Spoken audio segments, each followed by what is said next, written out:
नमस्कार दोस्तों, आज के ओमराज ब्लॉग में एक ऐसी कहानी बताई जाएगी, एक ऐसी भूतिया कहानी बताई जाएगी जो शायद आपका रोंगटे खड़ा कर दे, शायद ये सोचने का मजबूर कर दे ये क्या तब के दिन में ये सब होता था। चलिए शुरू करते हैं आज की कहानी।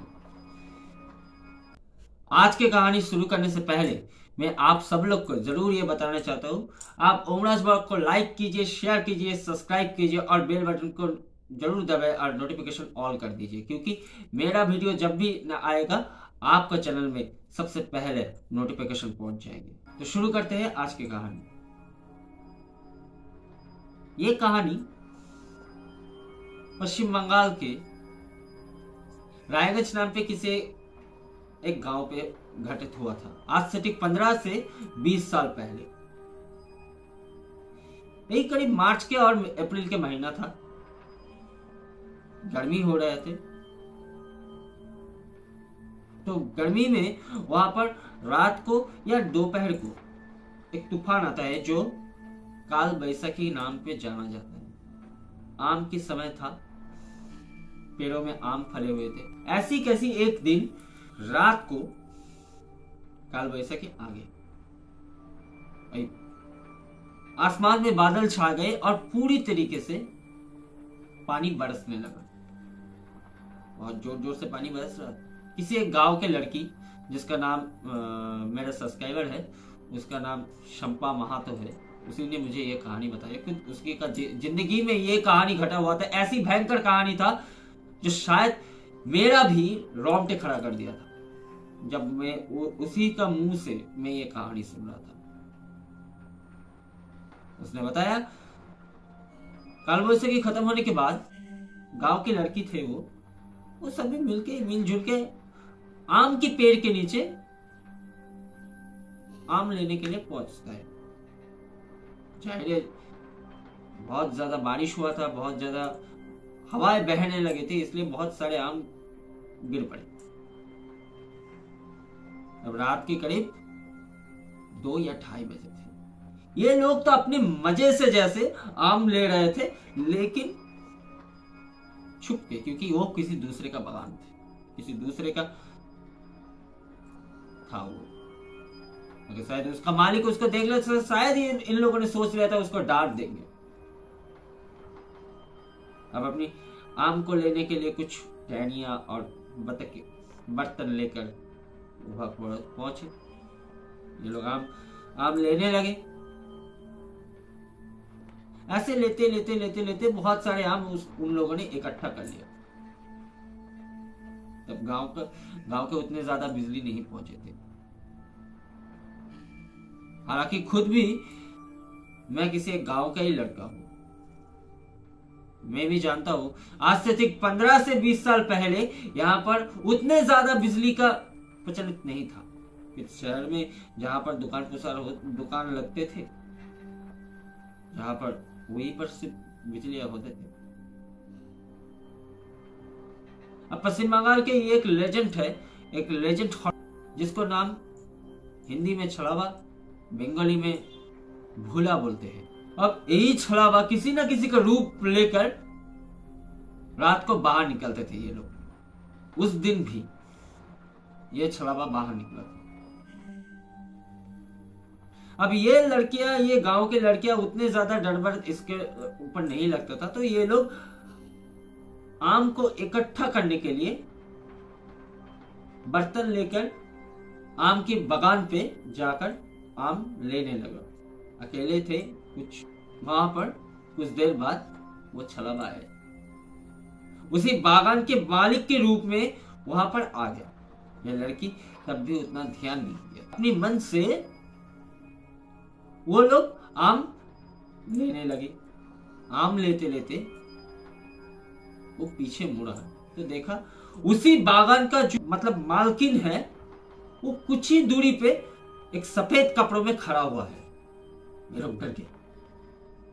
लोग डर के क्या किया, वहां से भाग के किसी एक पेड़ के पीछे छुप गया। तभी अकेला लड़की साहसी तो जरूर था, लोग देखने लगे क्या करते हैं। वो पूरे आम के जितना बड़ा बगान था, जितना बड़ा जगह था जहां पर आम के पेड़ लगा था, वो मालकिन उतने रात में घूम रहा था। अब पता है उन मालकिन का उम्र शायद करीब 60-65 साल होगा, और वो अपने घर में बहुत बीमार था, पड़ा हुआ था। वो नहीं निकल सकते थे। वो लाठी और ठैनी का मदद के सिवा कभी इतने ज्यादा अच्छी तरीके से चल नहीं सकते थे। ये लोग तो उन लोगों को पता था। तभी इन लोगों ने उन छलावा के आंखों पे आग डाल दिया। कभी देखा वो औरत कोई औरत नहीं थी, वो मालकिन नहीं थे, उसका आंख इतना लाल हो गया कि इतना लाल हो गया तो वो लोग डर के मारे वहीं पर जम गया। ये क्या था? बाद में जैसे तैसे करते हैं हनुमान भगवान के नाम ले लिया। अब बजरंग बली का नाम लेते ही उनके अंदर में साहस आ गया। वो छटाक से अपना बर्तन उठाया और वहां से घर की तरफ दौड़ लगा। दौड़ते वहां पर पहुंच गया। पहुंचने की बाद वो आम का बर्तन को अपने घर पे रखा और सीधा जाकर बिस्तर पे सो गया। अब आते सुबह की बात। सुबह की बात, ये लड़की जब उठता है बिस्तर पे तो देखते आम के बर्तन में आम तो नहीं थे, उसमें कंकड़ भरा हुआ था। ये लड़की अब सोचने लगा, अरे भाई मैं तो आम लेने के लिए गया था, आम ही उठाया, सबके मैं आंखों से देखा आम उठा के अपने बर्तन में रख रहा था, लेकिन ये बर्तन में तभी आम नहीं थे, इतने ज्यादा कंकड़ भरा हुआ था तो पूछो ही मत। उसने अपने मम्मी के पास गया तो मम्मी को बोला कि मम्मी मैं बर्तन पे आम रखा था, रात के वक्त मैं आम लेकर आया था, लेकिन ये आम नहीं है, आपने शायद कभी फेंक दिया हो। तो मम्मी ने बोला बेटा मैं अभी तक आम तो नहीं देखा। घर पे आए, आकर देखा सच्ची में बर्तन पे आम नहीं है, कंकड़ भरा हुआ है इतना सारा। ये लोग डर गया। ये डर के मारे सीधा सहम गया। फिर भी थोड़ा छोटा मोटा साहस लेकर ये उन मालकिन के घर पर चला गया जिसका आम का ये बगान था। वो सीधा आम के जहां पर वो बगान है, उस बगान का मालिक है, वहां पर चला गया। अब जाकर उसको क्या पता लगा ये तो आप सोचो ही मत। ये वहां पर जाकर जो पता लगाया ना, वो आपको रोंगटे खड़ा कर देगा। वहां पर जाकर देखा उसी बागान के मालिक मतलब मालकिन जो औरत थी, वो बीमार पे पड़ते हुए वो दुनिया छोड़ के चल बसी। वो लड़की छींक से बाहर आया और सीधा अपने घर पे गया और अपने मम्मी डैडी और गांव वालों को बुलाया, जब इधर आओ देखो मालकिन यहाँ पर मरा पड़ा है, क्योंकि उसका कोई ना था बेटा ना था कोई और, शायद हो गई भी, शायद वो लोग अभी नहीं दिखते, शायद दूर था। उसके बाद के समय की बात बता रहा हूं। जब पूरा गांव वाले उधर एकत्रित हुआ और डॉक्टर के साहब को बुलाया गया। डॉक्टर आके बोला कल रात मतलब पिछले दिन के रात के 12 बजे ये औरत इस दुनिया से चल बसी है। ये लड़की छन गया। ये बोला कल रात के 2 या 2:30 बजे जब तूफान आया था, उसके बाद हमने खुद इसे अपने बगान पर टहलते हुए नजर आया, लेकिन ये कैसे मर सकता है, ये नहीं मर सकता। उसका विश्वास ही नहीं हो रहा था, वो लड़की मर गया, मतलब वो औरत मर गया। ये क्या हुआ भाई? जैसे तैसे उसका दूर का रिश्तेदार को बुलाया गया, गांव वालों ने मिलकर उस पर अंतिम संस्कार कर दिया। यह था लड़की की कहानी। और एक बात, छोटा सा बात बताना चाहता हूँ, मेरा पिछले 2 या 3 वीडियो में बहुत सारे साउंड आ रहा था। मेरे पास जितने सारे मशीनरी है वो सारे ऑल ओके है। मैं बाहर जहाँ पर रिकॉर्डिंग करता हूँ, जहाँ पर ये स्टूडियो बनाया हुआ हूँ, मेरे घर में ही है। मेरे घर के बगल में एक घर है, उस घर में बनाया हुआ है। वो नया नया ये स्टूडियो है। शायद आप लोगों के आशीर्वाद से आप लाइक शेयर सब्सक्राइब करें तो एक्सपीरियंस और मिलता है। तो मैं खुद और बड़ा कुछ करना चाहता हूँ, तो आप लोगों का मदद की जरूरत है। जो बात बता रहा था, ये मशीनरीज का कोई फॉल्ट नहीं था। हालांकि मैं उतना ज्यादा रिकॉर्डिंग स्टूडियो नहीं चलाता हूँ, लेकिन रिकॉर्डिंग के बारे में मैं खुद एक गिटारिस्ट भी हूँ। उसके साथ में गिटारिस्ट में म्यूजिक के साथ जुड़ा हुआ था। थोड़ा बहुत साउंड का पहचान है मुझे, साउंड और सॉफ्टवेयर का। लेकिन मेरा सॉफ्टवेयर में कोई गलती नहीं है। मैं खुद उसको बार बार टेस्ट किया हूं, लेकिन पता नहीं ये साउंड हर वक्त आ क्यों जा रहा है। पिछले कुछ दिन से वीडियो करने से पहले या वीडियो करने के खत्म के बाद मेरे साथ 2-4 पैरानॉर्मल एक्टिविटीज घटित हो रहा है।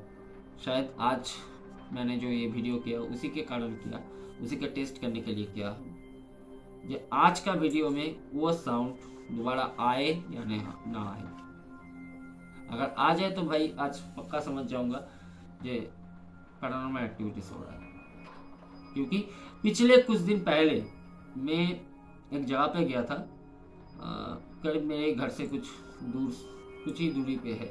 मेरे एक भाई के साथ गया था, तो वहाँ पर 2 चीज़ मैंने नोटिस किया। वहाँ पर जो चीज़ नोटिस किया, वहाँ पर शायद कुछ एनर्जीज या फिर बताओ आप इस धरती का मैग्नेटिक फील्ड का, नेगेटिव मैग्नेटिक फील्ड का ज़्यादा फ्रीक्वेंसी है। तो शायद ही होगा इसके कारण हो रहा है, या फिर आप भूत बोलो, डायन बोलो, पिशाच बोलो, कुछ भी बोलो, उसी का कारण हो रहा है। लेकिन ये साउंड में अगर फिर से दोबारा आ गया तो भाई मेरे साथ एक्टिविटीज हो रहा है। पता नहीं 1-2 जब डाउहिल के आज तक डाउहिल के कहानी जब मैं अपलोड किया हूँ यूट्यूब में, वह उसके बाद से ये घटना मेरे साथ बार बार हो रहा है। शायद मशीनरीज खराब हो रहा है, शायद कुछ ना कुछ फॉल्ट तो हो रहा है मेरे साथ में। क्योंकि डाउहिल का कहानी मैं हर जितने बार अपलोड किया हूँ, शायद इस बार भी अपलोड ज़्यादा अच्छा नहीं है। जितने बार रिकॉर्डिंग कर रहा हूँ उतने बार कोई ना कोई मुझे रोक रहा है जो ये कहानी बंद करने के लिए। मैंने सुना नहीं, शायद यही मेरी गलती है।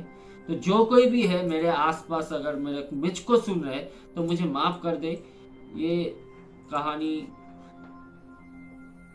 आप लोगों के पास शेयर करने के लिए मैं ये वीडियो बना रहा हूँ, क्योंकि मेरा भी जिंदगी में कुछ एक्सपीरियंस है। तो आज की कहानी इतना तक। अब मुझे आज्ञा दे, और ओमराज ब्लॉग को आप लोग लाइक शेयर सब्सक्राइब जरूर करिए और बने रहे अगला हॉरर स्टोरी सुनने के लिए। धन्यवाद।